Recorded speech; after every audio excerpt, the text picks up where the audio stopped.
కంచా గచ్చిబౌలి భూములపై Ghibli image repost చేసినందుకు స్మితా సబర్వాల్ కు నోటీసులు పంపించారంట. ఆమె ఒక ఐఏఎస్ అధికారిని, మీ నోటీసులు ఏం చేయలేవు, ఈమె స్కాములు చేసిందా, కమిషన్లు తిన్నదా అనేది పక్కన పెడదాం.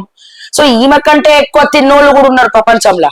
ఆ నవీన్ మిట్టల్ లాంటి వాళ్ళు ఉన్నారు, దానకిషోర్ లాంటి వాళ్ళు ఉన్నారు, నవీన్ మిట్టల్ లాంటి వాళ్ళు ఉన్నారు, దానకిషోర్ లాంటి వాళ్ళు ఉన్నారు, రజత్ కుమార్ లాంటి వాళ్ళు ఉన్నారు, ఆ చాయ్ బిస్కెట్ బీహారోడు సోమేష్ కుమార్ లాంటి వాడు ఉన్నాడు. ఇంతమంది ఉంటే ఈ పోలీసులు వాళ్ళకి ఇయ్యారు చలాన్లు, వాళ్ళకి పెట్టారు కేసులు. ఇటువంటి వాళ్ళకు పెడతారు మీరు కేసులు. ఏమవుతుందండి? ఏం చేయగలుగుతారు? తను యూపీఎస్సీ ర్యాంకర్, తను ఏం చేయగలుగుతారు? ఇక్కడ I'm not supporting Smita Sabharwal.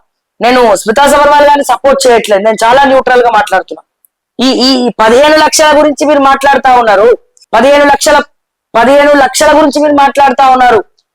But I'm speaking about 15,000 crores. You are speaking about only 15 lakhs. But I am speaking about 15,000 crores.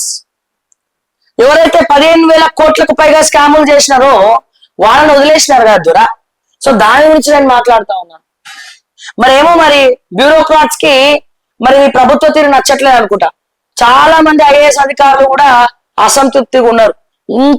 ఇంకా ఐటీ సెల్లులో, మీ కాంగ్రెస్ ఐటీ సెల్లులో, రేవంత్ రెడ్డి గారి సోషల్ మీడియాలో, కాంగ్రెస్ పార్టీ సోషల్ మీడియాలో, మీ నాయకులలో బీఆర్ఎస్ కోవట్లున్నారు, బీఆర్ఎస్ డ్రైవర్ట్లున్నారు, బీఆర్ఎస్ కోసం పనిచేసేటువంటి సీక్రెట్ ఇన్ఫార్మర్లు ఉన్నారు.